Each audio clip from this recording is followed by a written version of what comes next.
ಮೂರು ಬಾರಿ ಓಂಕಾರ ಮಾಡಿ ಇದರಿಂದ ಶಾಂತಿ ಪ್ರಾರ್ಥನೆಯೊಂದಿಗೆ ಇದರಿಂದ ಉಪನ್ಯಾಸವನ್ನು ಪ್ರಾರಂಭಿಸೋಣ.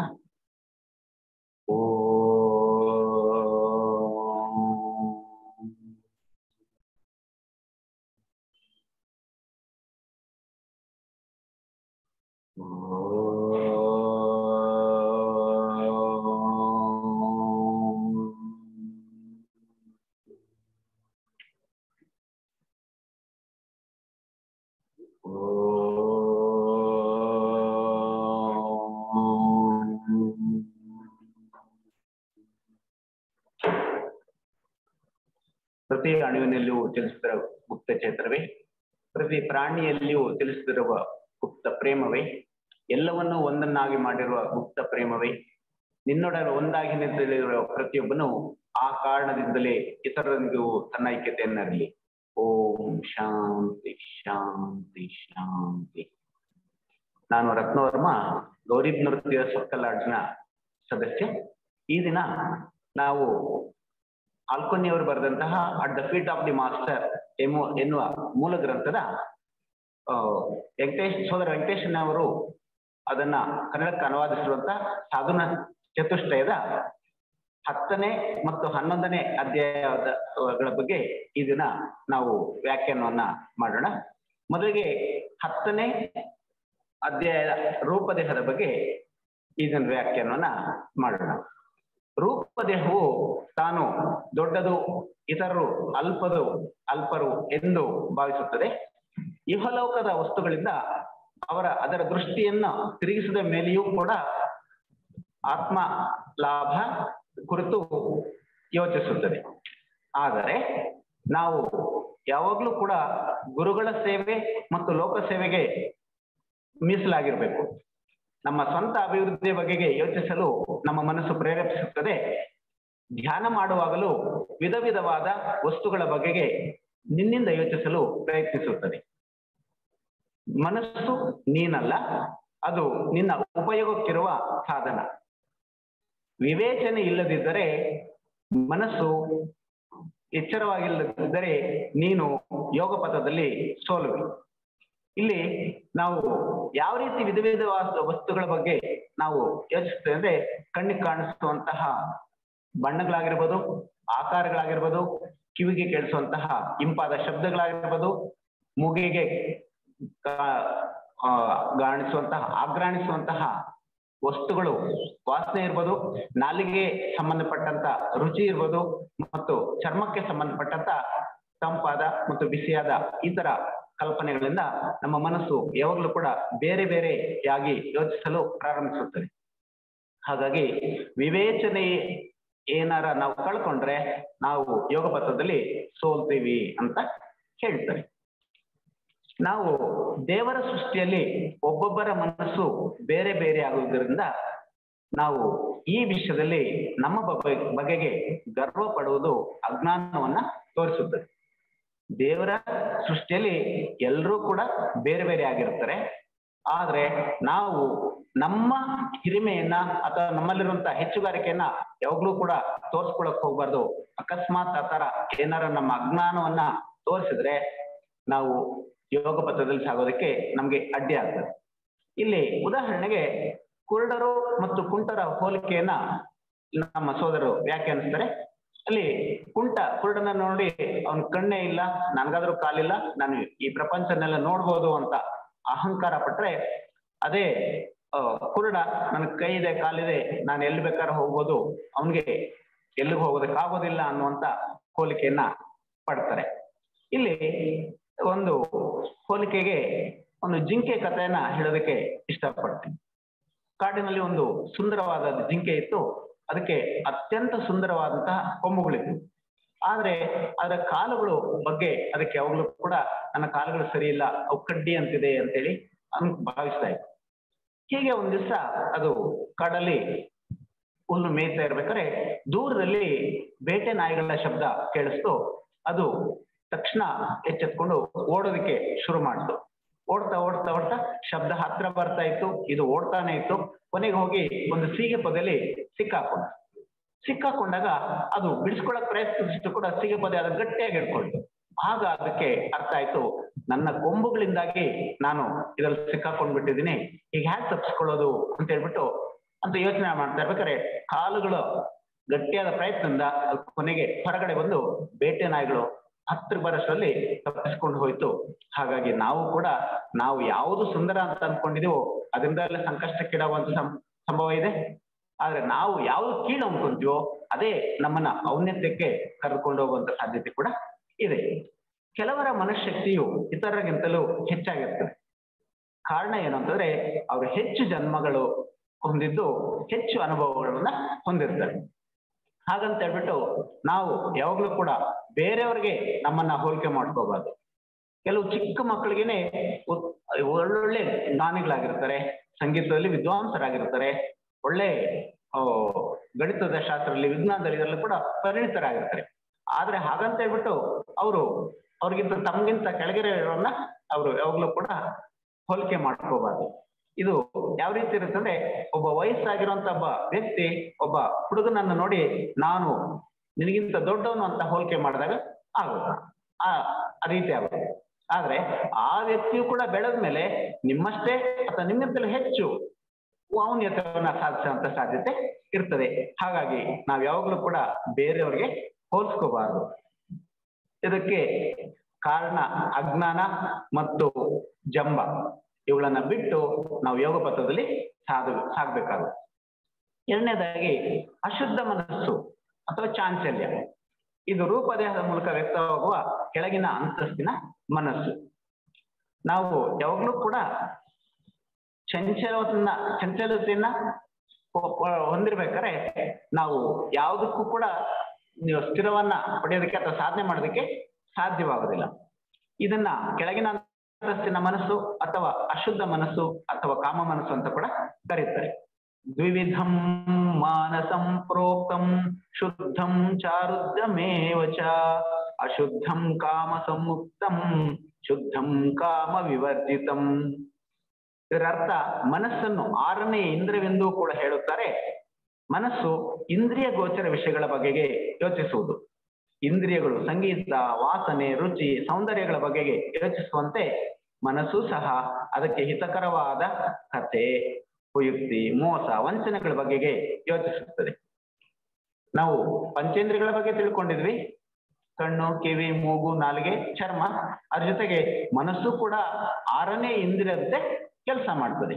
ಯಾವ ರೀತಿ ಕಣ್ಣು ಹಿತವಾಗಿರುವಂತದನ್ನೇ ನೋಡೋದಕ್ಕೆ ಅಥವಾ ಚೆನ್ನಾಗಿರೋದ್ ನೋಡೋದಕ್ಕೆ ಇಷ್ಟಪಡುತ್ತೋ, ಕಿವಿ ಯಾವಾಗ್ಲೂ ಕೂಡ ಒಳ್ಳೆ ಸಂಗೀತವನ್ನ ತನಗೆ ಹಿತವಾಗಿರೋದನ್ನ ಕೇಳೋದಕ್ಕೆ ಇಷ್ಟಪಡುತ್ತೋ, ಹಾಗೆ ಮೂಗು ಸುಗ್ರಾಸವನ್ನ ಬ್ರಾಣಿಸೋದಕ್ಕೆ ಇಂಪಾಗಿರುವಂತ ಸುವಾಸನೆಯನ್ನ ನೋಡೋದಕ್ಕೆ, ನಾಲಿಗೆ ರುಚಿ ರುಚಿಯನ್ನ ಬೇಡುತ್ತೋ, ಚರ್ಮ ಯಾವಾಗ್ಲೂ ಕೂಡ ಹಿತಕರವನ್ನ ಬೇಡುತ್ತೋ, ಹಾಗೆ 6ನೇ ಇಂದ್ರಿಯವಾದಂತ ಮನಸ್ಸು ಕೂಡ ಯಾವಾಗ್ಲೂ ಕೂಡ ಅದಕ್ಕೆ ಬೇಕಾಗಿರುವಂತ ಹಿತವಾಗಿರುವಂತ ಕಥೆಗಳನ್ನ ಅಥವಾ ಮೋಸ, ವಂಚನೆ ಇವುಗಳ ಬಗೆಗೆ ಯಾವಾಗ್ಲೂ ಯೋಚಿಸುತ್ತದೆ. ಸಾಮಾನ್ಯ ಜನರ ಮನಸ್ಸು ಐಶ್ವರ್ಯ, ಅಧಿಕಾರ, ಅಂತಸ್ತು ಇವುಗಳ ಬಗೆಗೆ ಚಿಂತಿಸುತ್ತದೆ. ಅಭ್ಯಾಸದಿಂದ ಇವುಗಳನ್ನು ಬಿಡಿಸಿದರೂ ಪುಣ್ಯ ಪ್ರಾಪ್ತಿ, ಸ್ವರ್ಗ ಪ್ರಾಪ್ತಿ, ಮೋಕ್ಷ ಪ್ರಾಪ್ತಿಗಳ ಬಗೆಗೆ ಚಿಂತಿಸುತ್ತದೆ. ನಾವು ಇವುಗಳೆಲ್ಲವೂ ಕೂಡಲು ಮುಕ್ತ ಆಗ್ಬೇಕಾಗ್ತದೆ. ಸಾಮಾನ್ಯ ಜನರ ಅಂತಂದ್ರೆ ಯೋಗ ಪಥದಲ್ಲಿ ಇನ್ನು ಆರಂಭಿಕ ಹಂತದಲ್ಲಿರುವಂತವ್ರು ಯಾವಾಗ್ಲೂ ಕೂಡ ಅಧಿಕಾರ, ಅಂತಸ್ತು, ಐಶ್ವರ್ಯ ಬಗೆಗಳೇ ಚಿಂತಿಸ್ತಾ ಇರ್ತಾರೆ. ಇವುಗಳನ್ನ ಅಭ್ಯಾಸ ಬಲದಿಂದ ಬಿಡಿಸಿದ್ರೂ ಕೂಡ ನಮ್ಗೆ ಪುಣ್ಯ, ಸ್ವರ್ಗ, ಇತರ ಮೋಕ್ಷ ಪ್ರಾಪ್ತಿಗಳ ಬಗೆಗೆ ಚಿಂತಿಸದೆ ನಾವು ಅವುಗಳಿಂದಲೂ ಕೂಡ ಬಿಡುಗಡೆ ಹೊಂದಬೇಕಾಗ್ತದೆ. ಧ್ಯಾನ ಕಾಲದಲ್ಲಿಯೂ ಮನಸ್ಸು ತನಗೆ ಬೇಕಾದ ವಸ್ತುಗಳ ಬಗೆಗೆ ಚಿಂತಿಸುತ್ತದೆ. ನಾವು ಧ್ಯಾನದಲ್ಲಿ ಕೂತ್ಕೊಂಡಿದ್ರು ಕೂಡ ಆ ಮನಸ್ಸು ಯಾವಾಗ್ಲೂ ಕೂಡ ತನಗೆ ಬೇಕಾಗಿರುವಂಥದ್ದು, ಬೇಕು ಬೇಡಗಳು, ಇಷ್ಟ ಅನಿಷ್ಟಗಳ ಬಗೆಗೆ ಯಾವಾಗ್ಲೂ ಕೂಡ ಚಿಂತಿಸ್ತಾ ಇರ್ತದೆ. ಹಾಗಾಗಿ ಮನಸ್ಸನ್ನ ಕಪಿಗೂ ಭ್ರಮರಕ್ಕೂ ಹೋಲಿಸುತ್ತಾರೆ. ಯಾಕೆ ಕಪಿಗೂ ಭ್ರಮರಕ್ಕೂ ಹೋಲಿಸ್ತಾರೆ ಅಂತಂದ್ರೆ, ಕೋತಿ ಮರದಲ್ಲಿ ಒಂದು ರೆಂಬೆಲ್ ಕೂತಿರ್ತದೆ, ಅದು ಸ್ಥಿರವಾಗಿ ಆ ರೆಂಬೆಲ್ ಕೂತಿರಲ್ಲ, ಅಲ್ಲಿಂದ ಇನ್ನೊಂದು ರೆಂಬೆಗೆ ಜಂಪ್ ಮಾಡುತ್ತೆ, ಅಲ್ಲಿಂದ ಮತ್ತೊಂದು ಕೊಂಬೆಗೆ ಹೋಗುತ್ತೆ, ಅಲ್ಲಿರುವಂತ ಒಂದು ಚಿಗುರನ್ನ ಎಳೆಯುತ್ತೆ, ಅಲ್ಲಿರುವಂತ ಕಾಯನ್ನ ಕೀಳುತ್ತೆ, ಅದನ್ನ ಕಚ್ಚುತ್ತೆ. ಈ ತರ ಎಲ್ಲ ಕಪಿ ಚೇಷ್ಟೆ ಮಾಡ್ತಾ ಇರ್ತದೆ. ಅದೇ ರೀತಿ ಭ್ರಮರ ಕೂಡ ಒಂದು ಹೂವಿನಿಂದ ಮಕರಂದ ಹೀರ್ಕೊಂಡು ಮತ್ತೊಂದು ಹೂವಿಗೆ ಹಾರುತ್ತೆ. ಅದೇ ರೀತಿ ಅದು ಒಂದು ಹೂವಿನಿಂದ ಒಂದು ಹೂವಿಗೆ ಸದಾ ಕಾಲ ಅದು ಹಾರಾಡ್ತಾನೆ ಇರ್ತದೆ. ನಮ್ಮ ಮನಸ್ಸು ಕೂಡ ಇದೇ ರೀತಿ ಒಂದು ವಿಷಯದಿಂದ ಮತ್ತೊಂದು ವಿಷಯಕ್ಕೆ, ಮತ್ತೊಂದು ವಿಷಯದಿಂದ ಮಗದೊಂದು ವಿಷಯಕ್ಕೆ, ಈ ರೀತಿ ಅದು ಯಾವಾಗಲೂ ಸದಾ ಚಲಿಸ್ತಾನೆ ಇರ್ತದೆ. ಮನಸ್ಸು ಒಂದು ವಿಚಾರದಿಂದ ಮತ್ತೊಂದು ವಿಚಾರಕ್ಕೆ ಪಲಾಟವಾಗ್ತದೆ. ಯಾವುದರ ಬಗ್ಗೆಯೂ ಅಮೂಲಾಗ್ರವಾಗಿ ತಿಳಿಯಲು ಯತ್ನಿಸುವುದಿಲ್ಲ. ಒಂದು ವಿಷಯನ ತಗೊಂಡಾಗ ಅದ್ರ ಬಗ್ಗೆ ಅಮೂಲಾಗ್ರವಾಗಿ ಚಿಂತಿಸ್ಬೇಕಾಗ್ತದೆ. ಆದ್ರೆ ಮನಸ್ಸು ಅದಕ್ಕೆ ಒಪ್ಪೋದಿಲ್ಲ. ಅದು ಯಾವಾಗ್ಲೂ ಕೂಡ ಒಂದು ವಿಷಯದಿಂದ ಮತ್ತೊಂದು ವಿಷಯಕ್ಕೆ ಪಲ್ಲಟಗೊಳ್ತಾ ಇರ್ತದೆ. ಇಂತಹ ಮನಸ್ಸಿನ ಕುರಿತು ಅರ್ಜುನನು ಹೇಳ್ತಾನೆ, ಚಂಚಲಂ ಹಿ ಮನಃ ಕೃಷ್ಣ ಪ್ರಮಾಧಿ ಬಲವ ದೃಢಂ ತಸ್ಯಾಹಂ ನಿಗ್ರಹಂ ಮನ್ನೆ ವಾಯೋರಿವ ಸುದುಷ್ಕರಂ.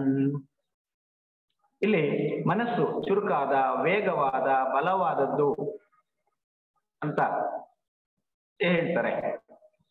ಅರ್ಜುನ ಹೇಳ್ತಾನೆ, ಮತ್ತ ಇದನ್ನ ಹಿಡಿದು ನಿಲ್ಲಿಸುವುದು ಗಾಳಿಯನ್ನು ಹಿಡಿದಷ್ಟೇ ಕಷ್ಟ ಅಂತ ಹೇಳ್ತಾರೆ. ಯಾವ ರೀತಿ ಗಾಳಿಯನ್ನ ನಾವು ಹಿಡ್ಕೊಳಕ್ ಹೋದ್ರೆ ನಮ್ಗೆ ಸಿಗಲ್ವೋ, ಜಾರ್ ಹೋಗುತ್ತೋ, ಅಥವಾ ಒಂದು ಕಡೆಯಿಂದ ಮತ್ತೊಂದು ಕಡೆಗೆ ಚಲಿಸ್ತಾ ಇರ್ತದೋ, ಹಾಗೇನೆ ಮನಸ್ಸು ಕೂಡ ಯಾವಾಗ್ಲೂ ಕೂಡ ಚಂಚಲವಾಗಿರ್ತದೆ ಅಂತ ಹೇಳ್ತಾನೆ. ಅದಕ್ಕೆ ಶ್ರೀಕೃಷ್ಣ ಹೇಳ್ತಾನೆ, ವೈರಾಗ್ಯ ಮತ್ತು ಅಭ್ಯಾಸದಿಂದ ವಶಪಡಿಸಿಕೊಳ್ಳಬೇಕು ಅಂತ ಹೇಳ್ತಾನೆ. ಮನಸ್ಸನ್ನ ವೈರಾಗ್ಯ ಮತ್ತು ಅಭ್ಯಾಸದಲ್ಲಿ ಮಾತ್ರ ವಶಪಡಿಸ್ಕೊಳ್ಳೋದಕ್ಕೆ ಸಾಧ್ಯ ಅಂತ ಹೇಳ್ತಾನೆ. ಅತ್ಯಂತ ಹೋದಾಗಲೆಲ್ಲ ಅದನ್ನ ಆಗಿಂದಾಗೇನೆ ಹಿಂದಕ್ಕೆ ಸೆಳೆಯಬೇಕಾಗ್ತದೆ. ಯಾವ್ದೋ ಒಂದು ವಿಷಯದ ಬಗ್ಗೆ ನಾವು ಯೋಚನೆ ಮಾಡ್ತಾ ಇರ್ತೀವಿ, ಅದ್ ಪಕ್ಕಕ್ಕೆ ಯೋಚನೆ ಮಾಡಿದಾಗ ತಕ್ಷಣ ನಾವು ಎಚ್ಚರಿಸ್ಕೊಂಡು ಮತ್ತೆ ಅದೇ ವಿಷಯದ ಕಡೆಗೆ ಅದನ್ನ ನಾವು ಸೆಳೆಯಬೇಕಾಗ್ತದೆ. ಮೂರನೇದು ಮನಃಶಕ್ತಿಯ ಪ್ರಾಬಲ್ಯ. ಅತ್ಯಂತ ಪ್ರಬಲವಾದದ್ದು ಅಬಾಲ ಬುದ್ಧಿಯಾಗಿ ಎಲ್ಲರಲ್ಲೂ ಇದು ಇದೆ. ಪ್ರತಿಯೊಬ್ರು ಕೂಡ ಮನಸ್ಸಿನ ಪ್ರಾಬಲ್ಯ ಇದೆ. ಅದು ಚಿಕ್ಕ ಮಕ್ಕಳಿಂದ ಹಿಡಿದು ವೃದ್ಧರವರೆಗೆ, ಕುಂಟರು, ಕುರುಡರು, ಎಲ್ಲರಲ್ಲೂ ಕೂಡ ಪ್ರಾಬಲ್ಯ ಇರ್ತದೆ. ಬೇರೆ ರೀತಿಯಲ್ಲಿ ಮಾಡಲಾಗದ ಕೆಲಸವನ್ನ ಮನಃಶಕ್ತಿಯಿಂದ ಮಾಡಬಹುದು. ನಾವು ಯಾವುದೇ ಒಂದು ಕೆಲಸವನ್ನ ನಾವು ಕೈಯಿಂದ, ಕಾಲಿಂದ ಅಥವಾ ನಮ್ಮ ಶರೀರದಿಂದ ಮಾಡಲಾಗದೇ ಇರುವಂತ ಒಂದು ಕೆಲಸವನ್ನ ನಾವು ಮನಸ್ಸಿನಿಂದ ಮಾಡಬಹುದು. ಒಬ್ಬ ಮನುಷ್ಯನಿಗೆ ವಿಶ್ವಾಸಯುಕ್ತವಾದ ಸಂಕಲ್ಪ ಕಳಿಸುವುದರಿಂದ ಧನಕ್ಕಿಂತಲೂ ಮಿಗಿಲಾದ ಪ್ರಯೋಜನವನ್ನು ನೋಡಬಹುದು. ನಾವು ಯಾವ್ದಾದ್ರು ಒಬ್ಬ ವ್ಯಕ್ತಿಗೆ ನಾವೇನಾರ ಒಂದು ಸಹಾಯ ಮಾಡ್ಬೇಕು ಅಂದ್ಕೊಂಡ್ರೆ ನಾವು ವಿಶ್ವಾಸಯುಕ್ತವಾದಂತಹ ಒಂದು ಸಂಕಲ್ಪವನ್ನ ಕಳಿಸೋದ್ರಿಂದ ನಾವು ಅವರಿಗೆ ಧನ ಸಹಾಯಕ್ಕಿಂತ ಹೆಚ್ಚಿನದಂತಹ ಸಹಾಯವನ್ನ ಮಾಡಬಹುದು, ಪ್ರಯೋಜನವನ್ನ ಮಾಡಬಹುದು. ಯಾವ ರೀತಿ ಅಂತಂದ್ರೆ, ಈಗ ಯಾರೋ ನಮಗೆ ತುಂಬಾ ಆಪ್ತರಾದಂಥವ್ರು ಯಾವುದೋ ಒಂದು ಸಂಕಷ್ಟದಲ್ಲಿದ್ದಾರೆ, ಅವರು ಹಣಕಾಸಿನ ಕೊರತೆ ಇರ್ಬೋದು, ಅಥವಾ ಯಾವುದೋ ಆಪತ್ತಿನಲ್ಲಿರ್ಬೋದು, ಅಥವಾ ರೋಗದಿಂದ ಬಳಲುತ್ತಾ ಇರ್ಬೋದು. ನಾವು ಕೂತ ಕಡೆ ಧ್ಯಾನಾಸಕ್ತರಾಗಿ ಒಂದು ಪ್ರಬಲವಾದಂತ ಒಂದು ಸಂಕಲ್ಪವನ್ನು ಕಳಿಸಿ ಅವರಿಗೆ ನಾವು ಸಹಾಯ ಮಾಡಬಹುದು. ಇದು ಎಷ್ಟೋ ಸಾರಿ ಹಣಕ್ಕಿಂತಲೂ ಹೆಚ್ಚಿನದಂತಹ ಸಹಾಯವನ್ನ ಮಾಡ್ತದೆ. ಯಾಕಂದ್ರೆ ಎಲ್ಲವನ್ನು ನಾವು ಹಣದಿಂದ ಅಳತೆ ಮಾಡುವಂತ ಒಂದು ಮನವನ್ನು ಬೆಳೆಸ್ಕೊಂಡಿದ್ವಿ. ಆದ್ರೆ ಈಗ ಎಷ್ಟೋ ಸಾರಿ ದುಡ್ಡು ಯಾವುದಕ್ಕೂ ಪ್ರಯೋಜನ ಬರದೆ ಇರುವಂತ ಸಂದರ್ಭಗಳು ಇದೆ. ಎಷ್ಟೋ ಸಾರಿ ಭೂಕಂಪಗಳಾದಾಗ, ಪ್ರಳಯಗಳಾದಾಗ ಅಥವಾ ಪ್ರವಾಹ ಬಂದಾಗ ನಿಮ್ಮ ಹತ್ರ ಕೋಟಿ ಕಟ್ಟೆ ದುಡ್ಡಿದ್ರು ಕೂಡ ನೀವು ಅದನ್ನ ಪ್ರಯೋಜನ ಪಡ್ಕೊಳ್ಳೋಕೆ ಸಾಧ್ಯವಾಗುವುದಿಲ್ಲ. ಅಂತಹ ಸಂದರ್ಭದಲ್ಲಿ ಕೇವಲ ಸಂಕಲ್ಪಗಳಿಂದ ಮಾತ್ರ ನಾವು ಆ ಸಂಕಷ್ಟದಿಂದ ದೂರವಾಗೋದಕ್ಕೆ ಸಾಧ್ಯವಾಗುವುದು. ನಾವು ಈ ತರ ಸಂಕಲ್ಪಗಳನ್ನ ಕಳಿಸೋದ್ರಿಂದ ಅವರ ಜೀವನ ಶೈಲಿಯನ್ನೇ ಬದಲಾಯಿಸಬಹುದು. ಇಲ್ಲಿ ನಾನು ಅಂಗುಲಿಮಾಲನ ಕಥೆಯನ್ನ ಉದಾಹರಣೆಗೆ ತಗೊಳ್ಳೋದಕ್ಕೆ ಇಷ್ಟಪಡ್ತೇನೆ. ನಮ್ಗೆಲ್ಲ ಗೊತ್ತಿರೋ ಹಾಗೆ ಬುದ್ಧರು ಒಂದ್ಸರಿ ಅಂಗುಲಿಮಾಲನ್ನ ಎದುರಾಗ್ತಾರೆ.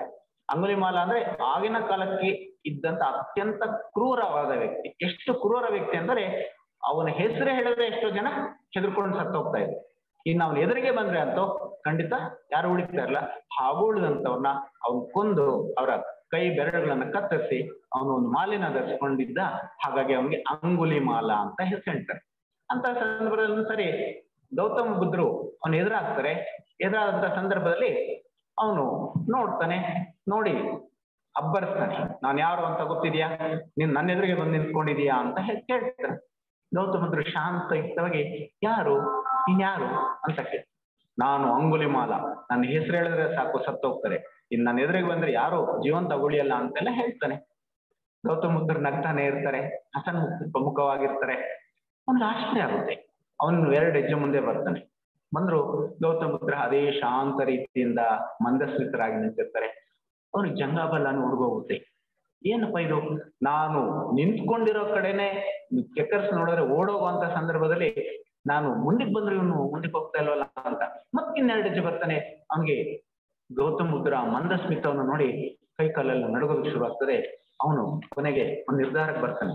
ಓಹೋ, ಇವರಲ್ಲೇನೋ ಒಂದು ಅಂತಃಶಕ್ತಿ ಇದೆ, ಹಾಗಾಗಿ ನಾನು ಇವ್ರು ಶರಣಾಗೋದೇ ನನ್ಗೆ ಸರಿಯಾದ ದಾರಿ ಅಂತ ಹೇಳ್ಬಿಟ್ಟು ಅವನು ಶರಣಾಗ್ತಾನೆ, ಅವರ ಶಿಷ್ಯ ಆಗ್ತಾನೆ. ಅಂದ್ರೆ ನಾವು ಅತ್ಯುತ್ತಮವಾದಂತ ವಿಶ್ವಾಸಯುಕ್ತವಾದಂತ ಸಂಕಲ್ಪ ಮಾಡೋದ್ರಿಂದ ಏನೆಲ್ಲ ಸಾಧನೆ ಮಾಡೋದಕ್ಕೆ ಇದೊಂದು ಚಿಕ್ಕ ಉದಾಹರಣೆ. ಇಂತಹ ಸಾವಿರಾರು ನಿದರ್ಶನಗಳು ನಮ್ಮ ಮುಂದೆ ಇವೆ. ಮಾಡುವುದಕ್ಕೆ ಯಾವ ಕೆಲಸವೂ ಇಲ್ಲದಿದ್ದಾಗ ಗುರುಗಳ ವಿಷಯವನ್ನೇ ಚಿಂತಿಸಬೇಕು. ನಾವು ಸಾಮಾನ್ಯವಾಗಿ ಹೇಳ್ತಾ ಇರ್ತೀವಿ, ಕೆಲಸ ಎಲ್ಲ ಮುಗಿದೋಗಿದೆ ಇನ್ನೇನು ಇಲ್ಲ ಅಂತ ಹೇಳಿದಾಗ ಇಲ್ಲ ಟಿವಿ ನೋಡ್ಕೊಂಡಿರೋದು, ಮೊಬೈಲ್ ನೋಡ್ಕೊಂಡಿರೋದು ಅಥವಾ ಆಟ ಆಡೋದು ಈ ತರ ಮಾಡ್ತೇವೆ. ಆದ್ರೆ ಅಂತಹ ಸಂದರ್ಭದಲ್ಲಿ ನಾವು ಗುರುಗಳ ವಿಷಯವನ್ನೇ ಚಿಂತಿಸಬೇಕು. ಗುರುಗಳಿಗೆ ಯಾವ ಕಾರ್ಯ ಮಾಡಲಿ, ಅವರಿಗೆ ಹೇಗೆ ಸಹಾಯಕವಾಗಲಿ ಎಂದು ಚಿಂತಿಸಿ. ಇದರಿಂದ ನಾವು ಯೋಗ ಪಥದಲ್ಲಿ ಮುಂದುವರಿಯೋದಕ್ಕೆ ಸಾಧ್ಯವಾಗ್ತದೆ. ಇದರಲ್ಲಿ 4ನೇ ವಿಚಾರ, ಅಭ್ಯಾಸದ ಉದ್ದೇಶ ಗುರು ಸೇವೆ. ನಾವು ಏನು ಅಭ್ಯಾಸ ಮಾಡ್ತೀವಿ ಅದು ಯಾವಾಗಲೂ ಕೂಡ ಗುರುಗಳ ಸೇವೆಗೆ ಮೀಸಲಾಗಿರ್ಬೇಕು. ನಮ್ಮ ಅಭ್ಯಾಸ ಸದಾ ಗುರು ಸೇವೆಗೆ ಮೀಸಲಾಗಿರಬೇಕು. ಒಬ್ಬ ಬಡಗಿಯು ತನ್ನ ಉಳಿಯನ್ನು ಅತ್ಯಂತ ಹರಿತವಾಗಿ ಮಾಡ್ಕೊಳ್ತಾನೆ, ಅದು ಬೇರೆಯವರಿಗೆ ಹೋಲಿಕೆ ಮಾಡೋದಕ್ಕಾಗಿ ಅಲ್ಲ. ಅವನು ಹರಿತ ಮಾಡ್ಕೊಳ್ತಾ ಇರೋದೇನು ತನ್ನ ಕೆಲಸವನ್ನ ತಾನು ಸುಲಭವಾಗಿ ಮಾಡ್ಕೊಳ್ಳೋದಕ್ಕೆ, ಸುಲಲಿತ ಮಾಡ್ಕೊಳ್ಳೋದಕ್ಕೆ. ನಾವು ಅದೇ ರೀತಿ ನಾವು ಯಾವುದೇ ಮಟ್ಟದಲ್ಲಿದ್ರು, ಯಾವ್ಯಾವ ಮಟ್ಟಕ್ಕೆ ಬೆಳೆದ್ರು ಕೂಡ ನಾವು ನಮ್ಮನ್ನ ಬೇರೆಯವ್ರಿಗೆ ಹೋಲಿಸ್ಕೋಬಾರ್ದು. ಅದಕ್ಕೆ ಬದಲಾಗಿ ನಾವು ಗುರುಗಳ ಸೇವೆಗೆ ಯಾವ ರೀತಿ ನಾವು ಅನುಕೂಲವಾಗ್ತೀವಿ ಅನ್ನೋದ್ರ ಬಗ್ಗೆ ಯೋಚನೆ ಮಾಡಬೇಕಾಗ್ತದೆ. ಇಲ್ಲಿ ನಾವು ಮನಸ್ಸನ್ನ ಸ್ವಾಧೀನಪಡಿಸ್ಕೊಳ್ಳುವುದು, ಇಂದ್ರಿಯಗಳ ವಶಪಡಿಸ್ಕೊಳ್ಳೋದು ಹೇಗೆ ಅಂತಂದ್ರೆ ಆರೋಗ್ಯಕರವಾದಂತಹ ಸ್ಥೂಲ ದೇಹದ ಶುಚಿತ್ವ ಪಡ್ಕೊಳ್ಳೋದ್ರಿಂದ ನಾವು ಇದನ್ನ ಸಾಧನೆ ಮಾಡೋದಕ್ಕೆ ಸಾಧ್ಯವಾಗ್ತದೆ. ಗುರುಗಳ ಸೇವೆಗಾಗಿ ನಾವು ಸದಾ ಆರೋಗ್ಯವಾದಂತಹ ಸ್ಥೂಲ ದೇಹವನ್ನ ಶುಚಿಯಾಗಿ ಇಟ್ಕೋಬೇಕಾಗ್ತದೆ. ಇಲ್ಲದಿದ್ದರೆ ನಾವು ಅಹಂಕಾರದ ಹಳ್ಳದಲ್ಲಿ ಬೀಳ್ಬೇಕಾಗುತ್ತೆ. ನಾವು ಆರೋಗ್ಯವಾಗಿರೋದು, ಶುಚಿಯಾಗಿರೋದು ನಾವು ಯಾರನ್ನೂ ಆಕರ್ಷಿಸೋದಕ್ಕಲ್ಲ, ಅದಕ್ಕೆ ಬದಲಾಗಿ ಗುರುಗಳ ಸೇವೆಗಾಗಿ ಅಂತ ಭಾವಿಸ್ಬೇಕಾಗುತ್ತೆ. ಧ್ಯಾನ ಕಾಲದಲ್ಲಿ ಮನಸ್ಸು ರಾಗ ದ್ವೇಷಗಳಿಂದ ಪ್ರಿಯವಾದ ವಸ್ತುಗಳ ಸಂಯೋಗ ಮತ್ತು ಅಪ್ರಿಯ ವಸ್ತುಗಳ ವಿಯೋಗದಿಂದ ಕೂಡಿರುತ್ತದೆ. ನಾವು ಧ್ಯಾನಕ್ಕೆ ಕೂತ್ಕೊಂಡಾಗ ಏನಾಗ್ತಂದ್ರೆ ನಮ್ಮ ಮನಸ್ಸು ಏನ್ ಮಾಡುತ್ತೆ ಅಂದ್ರೆ ರಾಗದ್ವೇಷಗಳಿಂದ ಪ್ರಿಯವಾಗಿರೋ ವಸ್ತುಗಳನ್ನ ಶೇಖರಣೆ ಮಾಡೋದಕ್ಕೆ ಅಥವಾ ಅದ್ರ ಕಡೆನೆ ವಾಲೋದು, ಅಥವಾ ಅಪ್ರಿಯವಾದ ವಸ್ತುಗಳಿಂದ ದೂರ ಹೋಗೋದಕ್ಕೆ ಪ್ರಯತ್ನಿಸ್ತಾ ಇರ್ತದೆ. ಆದರೆ ಮನಸ್ಸಿನ ಚಂಚಲ ಸ್ವಭಾವದಿಂದ ನಾವು ಆ ವಿಷಯವನ್ನ ಲಂಪಟ ಹೊಂದುತ್ತೆ. ಇಲ್ಲಿ ಅಭ್ಯಾಸ ಬಲದಿಂದ ಚಂಚಲ ಸ್ವಭಾವ ಮತ್ತು ವೈರಾಗ್ಯದಿಂದ ರಾಗದ್ವೇಷಗಳನ್ನ ನಿಯಂತ್ರಿಸಬಹುದು ಅಂತ ನಮ್ಗೆ ಉಪನಿಷತ್ತು ಮತ್ತು ಭಗವದ್ಗೀತೆ ತಿಳಿಸ್ಕೊಡ್ತದೆ. ಕೇವಲ ಅಭ್ಯಾಸ ಬಲದಿಂದ ಮಾತ್ರ ಚಂಚಲ ಸ್ವಭಾವದಿಂದ ವಿಮುಕ್ತರಾಗ್ಬೋದು ಮತ್ತು ವೈರಾಗ್ಯದಿಂದ ಮಾತ್ರ ರಾಗದ್ವೇಷಗಳನ್ನ ನಿಯಂತ್ರಿಸಬಹುದು ಅಂತ 10ನೇ ಅಧ್ಯಾಯ ಹೇಳುತ್ತೆ. ಈಗ 11ನೇ ಅಧ್ಯಾಯ ಸರಿ ತಪ್ಪುಗಳ ಬಗೆಗೆ ವ್ಯಾಖ್ಯಾನವನ್ನ ನೋಡೋಣ. ಗುಪ್ತ ವಿದ್ಯೆಯು ಸದಾ ಸರಿಯಾದದನ್ನೇ ಮಾಡಬೇಕು ಎಂದು ತಿಳಿಸುತ್ತದೆ. ಪ್ರಕೃತಿಯ ಗೂಢಧರ್ಮವನ್ನು ಅಮೂಲಾಗ್ರವಾಗಿ ತಿಳಿಯಬೇಕೆಂದು ಕೂಡ ತಿಳಿಸುತ್ತದೆ. ಗುಪ್ತ ವಿದ್ಯೆ ಯಾವಾಗ್ಲೂ ಕೂಡ ಸರಿಯಾದದ್ದನ್ನೇ ಮಾಡಬೇಕು ಅಂತ ಹೇಳೋದ್ರಲ್ಲಿ ಪ್ರಕೃತಿಯ ಗೂಢಧರ್ಮವನ್ನ ಅಮೂಲಾಗ್ರವಾಗಿ ತಿಳಿಬೇಕು ಅಂತ ಕೂಡ ತಿಳಿಸುತ್ತೆ. ಏನಿಲ್ಲಿ ಗೂಢಧರ್ಮ ಅಂತಂದ್ರೆ ನಾವು ಈ ಪ್ರಕೃತಿಯಲ್ಲಿ ಕೇವಲ ಒಂದು ಸಹಾಯಕರಾಗಿ ಬಂದಿದ್ವಿ ಅಷ್ಟೇ. ನಾವು ಭೂತ ವರ್ಗದಿಂದ ಸಸ್ಯವರ್ಗ, ಖನಿಜ ವರ್ಗ, ಸಸ್ಯವರ್ಗ, ಪ್ರಾಣಿ ವರ್ಗದಿಂದ ಮಾನವ ವರ್ಗಕ್ಕೆ ಬೆಳವಣಿಗೆ ಹೊಂದಿದ್ದೀವಿ. ಇದೇ ರೀತಿ ಎಲ್ಲವೂ ಕೂಡ ಮುಕ್ತಿ ಮಾರ್ಗದಲ್ಲಿ ಬೆಳೆಯೋದಕ್ಕೆ ನಾವು ಅವಕಾಶವನ್ನ ಮಾಡಿಕೊಡ್ಬೇಕಾಗ್ತದೆ. ಇತರರು ಆಕ್ಷೇಪಿಸುತ್ತಾರೆ ಎಂದು ಅನೇಕರು ಸರಿಯೆಂದು ತೋರಿದ ಕೆಲಸಗಳನ್ನು ಮಾಡಲು ಹಿಂದೇಟು ಹಾಕ್ತಾರೆ. ಅಂದ್ರೆ ಯಾರೋ ಏನೋ ಅನ್ಕೊಂತಾರೆ ಅಂತ ಹೇಳ್ಬಿಟ್ಟು ತಮ್ಗೆ ಸರಿ ಅಂತ ಅನ್ಸಿದ್ರು ಕೂಡ ಅದನ್ನ ಹಾಕೋದಕ್ಕೆ ಬಹಳಷ್ಟು ಜನ ಹಿಂದೇಟಾಗ್ತಾರೆ. ಇತರರ ಅಭಿಪ್ರಾಯಗಳಿಗೆ ರಿಯಾಯಿತಿ ನೀಡುತ್ತಾರೆ. ಕೆಲವರು ತಪ್ಪಾಗಿ ಹೇಳಿದ್ರು ಕೂಡ ಅದಕ್ಕೆ ರಿಯಾಯಿತಿ ಕೊಡ್ತಾರೆ. ಯೋಗ ಮಾರ್ಗದಲ್ಲಿ ನಡೆಯೋರು ಸದಾ ಧರ್ಮವನ್ನು ಪಾಲಿಸಬೇಕು. ಆದ್ರೆ ನಾವು ಯೋಗ ಮಾರ್ಗದಲ್ಲಿ ನಡೀತಾ ಇರ್ಬೇಕಾದ್ರೆ ಯಾವಾಗ್ಲೂ ಕೂಡ ಧರ್ಮವನ್ನು ಪಾಲಿಸಬೇಕಾಗ್ತದೆ. ಇದಕ್ಕೆ ಉದಾಹರಣೆ ಗಿಯಾರ್ಡಿನೋ ಬ್ರೂನಿಯೋ. ಆಗಿನ ಕಾಲಕ್ಕೆ ಜನ ಭೂಮಿ ವಿಶ್ವದ ಕೇಂದ್ರ ಅಂತ ಅಂದ್ಕೊಂಡಿದ್ರು. ಆದ್ರೆ ಕೊಪರ್ನಿಕಸ್ನ ಶಿಷ್ಯರಾಗಿದ್ದಂತ ಗಿಯಾರ್ಡಿನೋ ಬ್ರೂನಿಯವರು ಭೂಮಿ ವಿಶ್ವದ ಕೇಂದ್ರ ಅಲ್ಲ, ಭೂಮಿ ಕೂಡ ಒಂದು ಸೌರ ಕೇಂದ್ರವನ್ನ ಹೊಂದಿರುವಂತ ಒಂದು ಕಾಯ, ಅಂದ್ರೆ ಸೂರ್ಯನ ಸುತ್ತ ಇರುವಂತ ಒಂದು ಕಾಯ ಅಂತ ಹೇಳಿ ಅವರು ಧೈರ್ಯವಾಗಿ ಹೇಳ್ತಾರೆ. ಆದ್ರೆ ಆಗಿನ ಕಾಲಕ್ಕೆ ವಿಜ್ಞಾನ ಅಷ್ಟೊಂದು ಬೆಳೆದಿಲ್ಲದೆ ಇದ್ರಿಂದ ಆಗಿನ ಕಾಲದ ಪೋಪರು ರಾಜರು ಇವರೆಲ್ಲ ಕೂಡ ಅದನ್ನ ಒಪ್ಕೊಳ್ಳೋದಕ್ಕೆ ಇಷ್ಟಪಡೋದಿಲ್ಲ. ಜೊತೆಗೆ ಅವ್ರಿಗೆ ಕಠಿಣವಾಗಿ ಹೇಳ್ತಾರೆ, ನೀವೇನಾರ ನಿಮ್ ಹೇಳಿಕೆನ ವಾಪಸ್ ತಗೊಳ್ಳಿಲ್ಲ ಅಂದ್ರೆ ನಿಮಗೆ ಕಠಿಣ ಶಿಕ್ಷೆ ಕೊಡ್ತೀವಿ ಅಂತ ಹೇಳ್ತಾರೆ. ಆದ್ರೆ ಬ್ರೂನೋರವರಿಗೆ ಅದು ಗೊತ್ತಿತ್ತು, ಸತ್ಯ ಗೊತ್ತಿತ್ತು. ಹಾಗಾಗಿ ಅವರು ಧೈರ್ಯವಾಗಿ ಇಲ್ಲ, ನಾನು ಹೇಳ್ತಾ ಇರೋದು ಸರಿ, ಈಗಲ್ದೇ ಇದೆ ಮುಂದೆ ಇದು ಒಪ್ಕೊಳ್ಳೇಬೇಕಾಗುತ್ತೆ ಅಂತ ಹೇಳಿ ಅವರು ಧೈರ್ಯವಾಗಿ ಸಾರ್ತಾರೆ ಮತ್ತು ಅದಕ್ಕಾಗಿ ದೇಹ ತ್ಯಾಗವನ್ನು ಕೂಡ ಮಾಡ್ತಾರೆ. ಮೊದಲು ಸಣ್ಣ ವಿಷಯಗಳಲ್ಲಿ ಲೋಕಾಭಿಪ್ರಾಯವನ್ನು ಎದುರಿಸಿ ಧೈರ್ಯ ಸಂಪಾದಿಸಿಕೊಂಡು ನಂತರ ದೊಡ್ಡ ವಿಚಾರಗಳಲ್ಲೂ ಅದನ್ನು ಮುಂದುವರಿಸಬೇಕಾಗ್ತದೆ. ನಾವು ಯಾವ್ದಾದ್ರು ಸಣ್ಣ ಸಣ್ಣ ವಿಚಾರಗಳಲ್ಲಿ ಲೋಕಾಭಿಪ್ರಾಯವನ್ನು ರೂಢಿಸ್ಕೊಳ್ಳೋದು ಅಂತಂದ್ರೆ ಎಲ್ಲರ ಮನಸ್ಸಿನ ಅಭಿಪ್ರಾಯವನ್ನ ನಾವ್ ಹೇಳ್ತಾ ಇರೋ ಸರಿ ಅನ್ನುವಂತ ಮನೋಭಾವನೆಗೆ ತರಬೇಕಾಗ್ತದೆ. ನಂತರ ಧೈರ್ಯ ಸಂಪಾದಿಸಿಕೊಂಡು ದೊಡ್ಡ ವಿಚಾರಗಳಲ್ಲೂ ಅದನ್ನ ಮುಂದುವರಿಸಬೇಕಾಗ್ತದೆ. ಧರ್ಮಕ್ಕೆ ಸಂಬಂಧಿಸಿದ ವಿಚಾರಗಳಲ್ಲಿ ಅವರೊಂದಿಗೆ ನಯವಾಗಿ ವರ್ತಿಸಿ ಅವರ ಒಪ್ಪಿಗೆಯನ್ನ ಪಡೆಯಬೇಕಾಗ್ತದೆ. ಇದಕ್ಕೆ ಉದಾಹರಣೆಗೆ ಹಿಂದೆಲ್ಲ ಕೂಡ ಮಾರಮ್ಮನ ಹಬ್ಬ ಅಂತೆಲ್ಲ ಹೇಳ್ತಾ ಇದ್ರು, ಊರ ಹಬ್ಬ ಅಂತೆಲ್ಲ. ಅಲ್ಲಿ ಒಂದು ದೇವತೆಯನ್ನ ಪ್ರತಿಷ್ಠಾಪಿಸಿ ಅವರ ಇಚ್ಛೆಗೆ ಅನುಗುಣವಾಗಿ ಹಲವಾರು ಪ್ರಾಣಿಗಳನ್ನ ಬಲಿ ಕೊಡ್ತಾ ಇದ್ರು. ಆದ್ರೆ ಇದು ಶಾಸ್ತ್ರೀಯ ರೀತಿ ಸರಿಯಲ್ಲ, ವೈಜ್ಞಾನಿಕವಾಗಿ ಸರಿಯಲ್ಲ ಅಂತ ಈಗ ಅದು ಮನವರಿಕೆ ಆಗ್ತದೆ, ಅದು ಕ್ರಮೇಣ ಕಡಿಮೆ ಆಗ್ತದೆ. ಈ ರೀತಿ ನಾವು ಅದನ್ನ ಸರಿಯಲ್ಲದೆ ಇರುವಂತ ವಿಷಯಗಳನ್ನ ನಾವು ಧೈರ್ಯವಾಗಿ ಹೇಳುವಂತ ಮನೋಭಾವವನ್ನ ಬೆಳೆಸ್ಕೋಬೇಕಾಗ್ತದೆ. ಲೋಕಾಭಿಪ್ರಾಯವು ಯಾವಾಗಲೂ ಧರ್ಮಕ್ಕನುಸಾರವಾಗಿರುವುದಿಲ್ಲ. ಯೋಗಿಯು ಲೋಕಾಭಿಪ್ರಾಯವನ್ನು ಎದುರಿಸುವಾಗ ಮುಖ್ಯವಲ್ಲದ ವಿಚಾರಗಳಲ್ಲಿ ಜನರಿಗೆ ಸೋತು ಅವರ ವಿಶ್ವಾಸವನ್ನ ಸಂಪಾದಿಸಬೇಕಾಗ್ತದೆ. ಯಾವಾಗಲೂ ಕೂಡ ಬಹಳಷ್ಟು ಜನ ಏನಾಗ್ತಂದ್ರೆ ಧರ್ಮಕ್ಕೆ ಅನುಸಾರವಾಗಿರಲ್ಲ, ಅವ್ರ ಇಚ್ಛೆಗೆ ಅನುಗುಣವಾಗಿ ಹೇಗ್ ಬೇಕು ಅಂತ ಅದನ್ನ ಬದಲಾಯಿಸ್ಕೊಂತ ಇರ್ತಾರೆ. ನಾವು ಯೋಗಿ ಆದವನು ಏನ್ ಮಾಡ್ತಾನೆ, ಮುಖ್ಯವಲ್ಲದ ವಿಚಾರಗಳಿಗೆ ಸೋತು ಮುಖ್ಯವಾದಂತಹ ವಿಚಾರಗಳಲ್ಲಿ ಜನಾಭಿಪ್ರಾಯವನ್ನ ಗಳಿಸ್ಕೊಳ್ತಾನೆ. ಮುಖ್ಯವಾದ ವಿಚಾರಗಳಲ್ಲಿ ತನ್ನ ಉದ್ದೇಶವನ್ನು ನೆರವೇರಿಸಿಕೊಳ್ಳುತ್ತಾನೆ. ಗೀತೆ ಹೇಳುವಂತೆ ಯೋಗ ಕರ್ಮಸು ಕೌಶಲಂ, ಅಂದ್ರೆ ಕೆಲಸ ಮಾಡೋದ್ರಲ್ಲಿ ಬುದ್ಧಿವಂತಿಕೆಯು ಯೋಗ ಅಂತ ಗೀತೆ ಹೇಳುತ್ತೆ. ಅಂದ್ರೆ ನಾವು ಮಾಡುವಂತ ಕೆಲಸದಲ್ಲಿ ಬುದ್ಧಿವಂತಿಕೆ ತೋರ್ಬೇಕಾಗ್ತದೆ. ಅಂದ್ರೆ ಯಾವ್ದ್ರಲ್ಲಿ ಸೋಲ್ಬೇಕು, ಯಾವ್ದ್ರಲ್ಲಿ ಗೆಲ್ಬೇಕು ಅಂತ ಯಾವಾಗ್ಲೂ ಕೂಡ ನಾವು ಯೋಚನೆ ಮಾಡ್ಬೇಕಾಗ್ತದೆ. ಯೋಗಿಗೆ ಇದು ಸಿದ್ಧಿಸ್ತದೆ. ಯೋಗಿ ಲೋಕದಲ್ಲಿ ವಾಸ ಮಾಡೋದು ಲೋಕಹಿತಕ್ಕಾಗಿ. ಕೆಲಸವನ್ನು ನಯವಾಗಿ ಮಾಡಿದರೆ ಬೇಗ ಸಿದ್ಧಿಸುತ್ತದೆ. ಯೋಗಿ ತನ್ನ ಧರ್ಮವನ್ನು ಬಿಡದೆ ಎಲ್ಲರ ವಿಶ್ವಾಸಕ್ಕೂ ಪಾತ್ರನಾಗಿರ್ಬೇಕು. ನಾವು ಈ ಲೋಕದಲ್ಲಿ ವಾಸ ಮಾಡ್ತಾ ಇರೋದು ಲೋಕಹಿತಕ್ಕಾಗಿ ಅನ್ನೋದನ್ನ ಪ್ರತಿ ಕ್ಷಣವೂ ನಾವು ಜ್ಞಾಪಕ ಇಟ್ಕೊಳ್ಬೇಕಾಗ್ತದೆ. ಕೆಲಸವನ್ನು ನಯವಾಗಿ ಮಾಡಿದ್ರೆ ಅದು ಬೇಗ ಸಿದ್ಧಿಸುತ್ತೆ. ಒರಟೊಟ್ಟಾಗಿ ಮಾಡಿದ್ರೆ ಅಥವಾ ಏನೋ ಕಠಿಣವಾಗಿ ಮಾಡಿದ್ರೆ ಹಠ ಯೋಗ ಇದೆಲ್ಲ ಮಾಡೋದನ್ನ ನಾವು ಸಾಧನೆ ಮಾಡೋದಕ್ಕೆ ಸಾಧ್ಯವೇ ಇಲ್ಲ. ಯೋಗಿ ತನ್ನ ಧರ್ಮವನ್ನು ಬಿಡದೆ ಎಲ್ಲರ ವಿಶ್ವಾಸಕ್ಕೂ ಪಾತ್ರನಾಗಿರಬೇಕು ಅಂತ ಹೇಳ್ತಾರೆ. ಇಲ್ಲಿ ಒಂದ್ಸರಿ ಒಂದಷ್ಟು ಜನ ಕಾಡಲ್ಲಿ ಹೋಗ್ತಾ ಇರೋ, ಪಕ್ಕದ ಹಳ್ಳಿಗೆ ಹೋಗ್ಬೇಕಾಗಿತ್ತು. ಯಾರೋ ಒಬ್ಬ ದಾರಿಲಿ ತುಂಬಾ ದಟ್ಟವಾದಂತ ಕಾಡು, ಇನ್ನೇನು ಹೊತ್ತು ಮುಳುಗುವುದಕ್ಕೆ ಕೆಲವೇ ಸಮಯ ಇದೆ, ಯಾರನ್ನ ಕೇಳಿದ್ರು ಪಕ್ಕದ ಹಳ್ಳಿ ಹೋಗ್ಬೇಕಾದ್ರೆ ಏನ್ ಮಾಡ್ಬೇಕು ಅಂತ. ಅವ್ರು ಹೇಳಿದ್ರು, ನಿಧಾನವಾಗಿ ಹೋದ್ರೆ ಹಳ್ಳಿಗೆ ಸೇರ್ಕೊಂತೀರಿ ಅಂತ. ಆದ್ರೆ ಬಹಳಷ್ಟು ಜನ ಅದರಲ್ಲಿ ಉಪೇಕ್ಷೆ ಮಾಡಿ ನಿಧಾನಕ್ಕೆ ಹೋದ್ರೆ ಕತ್ಲೆ ಆಗುತ್ತೆ, ಇಲ್ಲಿ ಕಾಡು ಪ್ರಾಣಿಗಳ ಕೈ ಸಿಕ್ಕಾಕೊಂಡ್ಬಿಡುತ್ತೆ ಅಂತ ವೇಗವಾಗಿ ಓಡೋದಕ್ಕೆ ಓಡಿ ಎಷ್ಟೋ ಜನ ಓಡಿ ಕೈಕಾಲು ಮುಟ್ಕೊಂಡು ಅವರು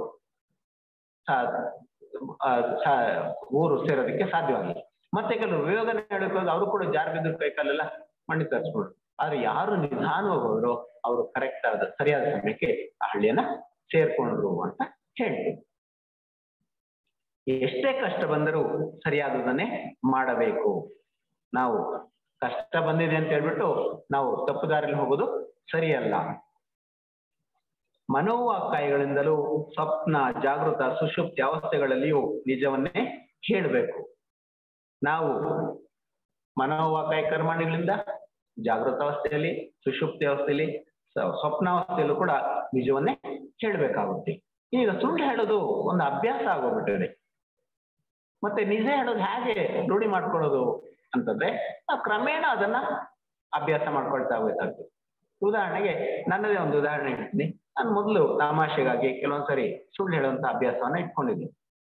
ಒಂದ್ಸರಿ ಹೀಗೆ ಯೋಚನೆ ಮಾಡ್ಬೇಕಾದ್ರೆ ನಾನು ಇವತ್ತು ಏನಾರ ಮಾಡಿ ಸುಳ್ಳು ಹೇಳ್ಬಾರ್ದು ಅಂತ ಒಂದು ನಿರ್ಧಾರ ಮಾಡ್ಕೊಂಡೆ. ಅದು ಒಂದ್ ದಿವ್ಸಕ್ಕೆ ಮಿತಿ ಬರ್ತದೆ. ಅನಿವಾರ್ಯವಾಗಿ ಸುಳ್ಳು ಹೇಳ್ಬೇಕಾದಂತ ಸಂದರ್ಭ ಬಂದಾಗ ನಾನೇನ್ ಮಾಡಿದೆ, ಮೌನವನ್ನು ಆಚರಣೆ. ಮತ್ತೆ ಹಾಗೆ ಕ್ರಮೇಣ ಒಂದು ವಾರಕ್ಕೆ, ಒಂದು ತಿಂಗಳಿಗೆ, ಒಂದು ವರ್ಷಕ್ಕೆ, ಇಡೀ ಜೀವನಕ್ಕೆ ನಾವು ಅದನ್ನ ಅಳವಡಿಸ್ಕೊಳ್ತಾ ಹೋಗ್ಬೋದು. ಆಪತ್ಕಾಲದಲ್ಲಿ ಬ್ರಾಹ್ಮಣ, ಗೋವು ಮತ್ತು ಆತ್ಮಾರ್ಥವಾಗಿ ಸುಳ್ಳು ಹೇಳಬಹುದು ಎನ್ನುತ್ತಾರೆ. ಅಂದ್ರೆ ಯಾವುದೋ ಆಪತ್ಕಾಲ ಬಂದಾಗ, ನಮ್ಗೇನೋ ಆಪತ್ಕಾಲ ಬಂದಿದೆ ಅದಕ್ಕೆ ತಪ್ಪಿಸ್ಕೊಳ್ಳೋದಕ್ಕೆ, ಅಥವಾ ಬ್ರಾಹ್ಮಣನ ರಕ್ಷಣೆ ಮಾಡೋದಕ್ಕೆ, ಗೋಗಳನ್ನ ರಕ್ಷಣೆ ಮಾಡೋದಕ್ಕೆ ನಾವು ಸುಳ್ಳು ಹೇಳ್ಬಹುದು ಅಂತ ಹೇಳ್ತಾರೆ. ಆದ್ರೆ ಅದು ಕೂಡ ಯೋಗ ಪಥಕ್ಕೆ ಅಡ್ಡಿನಿ. ಮತ್ತೆ ಕೆಲವರು ಹೇಳ್ತಾರೆ 1000 ಸುಳ್ಳು ಹೇಳಿ ಮದುವೆ ಮಾಡು ಅಂತ ಹೇಳ್ತಾರೆ. ಇದು ಖಂಡಿತ ತಪ್ಪು. ಯೋಗ ಮಾರ್ಗ ಇದನ್ನ ಒಪ್ಪೋದಿಲ್ಲ. ಪ್ರಕೃತಿಯ ಗೂಢ ಧರ್ಮವನ್ನು ತಿಳಿದು ಅದಕ್ಕನುಸಾರವಾಗಿ ವರ್ತಿಸು ಎಂದು ಗುರುಗಳು ಹೇಳುತ್ತಾರೆ. ಪ್ರಕೃತಿಯ ಗೂಢ ಧರ್ಮವನ್ನು ಅರಿತು ಅದಕ್ಕನುಸಾರವಾಗಿ ವರ್ತಿಸು ಎಂದು ಹೇಳುತ್ತಾರೆ. ಏನಿಲ್ಲ ಗೂಢ ಧರ್ಮ ಅಂತಂದ್ರೆ, ನಾವು ಭೂತವರ್ಗದಿಂದ, ಖನಿಜ ವರ್ಗದಿಂದ ಯಾವ ರೀತಿ ಮಾನವ ವರ್ಗಕ್ಕೆ ಬಂದಿದೆಯೋ, ಇಲ್ಲಿಂದ ನಿವೃತ್ತಿ ಮಾರ್ಗ ಅಥವಾ ಮೋಕ್ಷ ಮಾರ್ಗವನ್ನ ಹೊಂದ್ತಾ ಇದೆಯೋ, ಅದೇ ರೀತಿ ಎಲ್ಲದರಲ್ಲೂ ನಾವು ಸಹೋದರ ಭಾವನೆಯನ್ನ ಕಾಣ್ಬೇಕಾಗ್ತದೆ. ಮತ್ತು ಎಲ್ಲರನ್ನೂ ಕೂಡ ನಮ್ಮ ಜೊತೆ ಕರ್ಕೊಂಡು ಹೋಗುವಂಥದ್ದನ್ನ ನಾವು ವರ್ತಿಸ್ಬೇಕಾಗ್ತದೆ. ಗುರುಗಳು ಹೇಳುತ್ತಾರೆ, ಆದ್ರೆ ಅತ್ಯಾಹಾರ, ದುರಾಹಾರ ಮಾಡಿದರೆ ಶರೀರ ಸಂಬಂಧಿ ಹೊಟ್ಟೆ ನೋವು, ಜ್ವರ ಬರುತ್ತದೆ. ಇಲ್ಲಿ ಅತ್ಯಾಹಾರ ಅಂದ್ರೆ ಏನು ಅಂದ್ರೆ ಅತಿಯಾಗಿ ತಿನ್ನೋದು. ರುಚಿಯಾಗಿದೆ ಅಂತ ಹೇಳ್ಬಿಟ್ಟು ಹೆಚ್ಚಾಗಿ ತಿಂದ್ರು ರೋಗ ಬರುತ್ತೆ, ಹೊಟ್ಟೆ ನೋವು ಬರುತ್ತೆ, ಕಾಯಿಲೆ ಬರುತ್ತೆ. ಮತ್ತೆ ದುರಾಹಾರ ಅಂದ್ರೆ ಏನು ಅಂತಂದ್ರೆ ಯಾವುದು ತಿನ್ಬಾರ್ದು ಅದನ್ನ ತಿಂದ್ರು ಕೂಡ ನಮ್ಗೆ ಹೊಟ್ಟೆ ನೋವು, ರೋಗ ಬರೋದು ಖಂಡಿತ. ಇಲ್ಲಿ ದುರಾಹಾರಕ್ಕೆ ಮಿತಬುಕ್ ಋತುಬುಕ್ಗಳನ್ನ ನಾವು ಪಾಲನೆ ಮಾಡ್ಬೋದು. ಅಥವಾ ನಾವು ಯಾರು ರಾಜಸಿಕ ಆಹಾರ ತಿಂತಾರೋ ಅದರಲ್ಲಿ ಕೋಪ, ದ್ವೇಷ ಇದೆಲ್ಲ ಹೆಚ್ಚಾಗ್ತದೆ. ಯಾರು ತಾಮಸಿಕ ಆಹಾರ ತಿಂತಾರೋ ಅದರಲ್ಲಿ ಜಡತ್ವ ಅಥವಾ ಮಂದತ್ವ ಬರುತ್ತೆ. ಯಾರು ಸಾತ್ವಿಕ ಆಹಾರ ತಿಂತಾರೋ ಅವ್ರು ಮಾತ್ರ ಸರಿಯಾದ ಮಾರ್ಗದಲ್ಲಿ ಯೋಚನೆ ಮಾಡೋದಕ್ಕೆ, ಸರಿಯಾದ ಮಾರ್ಗದಲ್ಲಿ ನಡೆಯೋದಕ್ಕೆ ಸಾಧ್ಯವಾಗುತ್ತೆ. ಮೋಸ ಮಾಡುವುದರಿಂದ ನಮ್ಮ ಸ್ವಭಾವದಲ್ಲಿ ಕ್ರೌರ್ಯವು, ಅಸತ್ಯವೂ ಉಂಟಾಗುತ್ತದೆ. ಇವು ಪದೇ ಪದೇ ಮೋಸ ಕೃತ್ಯ ಮಾಡಿಸಿ ನಮ್ಮ ಸ್ವಭಾವವನ್ನ ಕೆಡಿಸ್ತವೆ. ನಾವು ಒಂದ್ಸಾರಿ ಮೋಸ ಮಾಡೋದಕ್ಕೆ ಪ್ರಾರಂಭ ಮಾಡೋದಿರ್ತದೆ, ಅದು ಅಭ್ಯಾಸ ಆಗೋಗ್ಬಿಡುತ್ತೆ. ಅದು ನಮ್ಮಲ್ಲಿ ಕ್ರೌರ್ಯವನ್ನು ಬೆಳೆಸ್ತದೆ, ಅಸತ್ಯವನ್ನು ಬೆಳೆಸ್ತದೆ. ಮತ್ತೆ ಪದೇ ಪದೇ ಅದೇ ತರದ ಕೆಲಸಗಳನ್ನು ಮಾಡಿ ನಮ್ಮ ಸ್ವಭಾವನೆ ಕೆಡಿಸ್ಬಿಡ್ತವೆ. ನಮ್ಮ ಆಹಾರ, ಉಡುಪು, ಯೋಚನೆ, ಓದುವ ಪುಸ್ತಕ, ಸಂಕಲ್ಪ ರೂಪಗಳು ಲೋಕಾಂತರದಲ್ಲಿರುವಂತಹ ಸತ್ತ ಜನರಿಗೆ, ದೇವತೆಗಳು, ಪಿಶಾಚಿಗಳು ಎಲ್ರಿಗೂ ಕೂಡ ಅದು ಸಂಕಲ್ಪವನ್ನ, ಸಂದೇಶವನ್ನ ಕೊಡ್ತವೆ. ನೀವೆಲ್ಲ ಕೂಡ ಅಂದ್ರೆ ಯಾವುದು ಸತ್ತ ಜನ, ದೇವತೆಗಳು, ಪಿಶಾಚಿಗಳು ನಮ್ಮ ಸ್ಥಿತಿಯನ್ನು ಬದಲಾಯಿಸಬಲ್ಲವು ಮತ್ತು ಬದಲಾಯಿಸುತ್ತವೆ ಕೂಡ. ನಾವು ಯಾವ ರೀತಿ ಯೋಚನೆ ಮಾಡ್ತೀವಿ, ಯಾವ ರೀತಿ ಊಟ ಮಾಡ್ತೀವಿ, ಯಾವ ರೀತಿ ಉಡುಪನ್ನ ಧರಿಸ್ತೀವಿ, ಇವೆಲ್ಲವೂ ಕೂಡ ನಮ್ಮಲ್ಲಿ ಬದಲಾವಣೆಯನ್ನ ತರ್ತವೆ. ಹಾಗಾಗಿ ಇವುಗಳ ವಿಚಾರವಾಗಿ ವಿಶದವಾಗಿಯೂ ಮತ್ತು ವಿಸ್ತಾರವಾಗಿಯೂ ತಿಳಿಯಬೇಕಾದ್ದು ಬಹಳ ಅಗತ್ಯ. ಇಷ್ಟನ್ನು ಹೇಳಿ ನನ್ನ ಈ ದಿನದ ವ್ಯಾಖ್ಯಾನವನ್ನ ಮುಗಿಸೋದಕ್ಕೆ ಇಷ್ಟಪಡ್ತೀನಿ. ಧನ್ಯವಾದ.